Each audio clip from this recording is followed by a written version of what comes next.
o'zinglarni vaqtinglarni ishlashlar. Bo'lmasa hamma so'rgansin tushiradi. Nosir bor o'zini pulini to'laydi.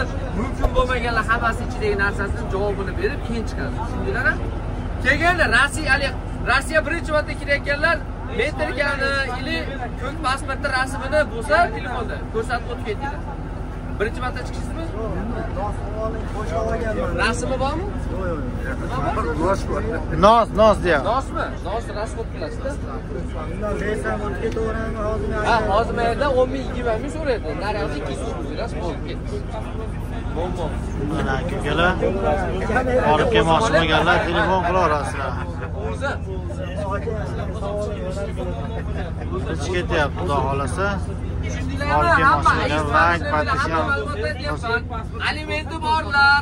Davlat O'zbekistondan qonuniy taqiq qo'yilganda hozir borsa bu yerdan mana nechta odam ketyapsizlar, hammani chiqarib, mana bitta odamni qaytarib olsa, bilet pulga kuyadi. Alimenti bor hozirda o'zida mana shu yerda meni manaqam bor edi deb bir qator anaqadan tekshirib oldi, Maygoldan. Tushundinglarmi? Taqiqi borlar chiqolmaydi. Tavakkal ketayotgan bo'lishi mumkin-da. Bir ikkita reys bo'lyapti. Keyin pasportinglarga qaranglar. Dadasini pasportini, xotinini pasportini, o'zini pasportini o'rniga apigalar bo'lib qolyapti. Shunaqa holatlar ko'p kuzatildi-da bizda. Shuning uchun iltimos. Hamma o'zini pasportini qarab qo'ysin bir qator.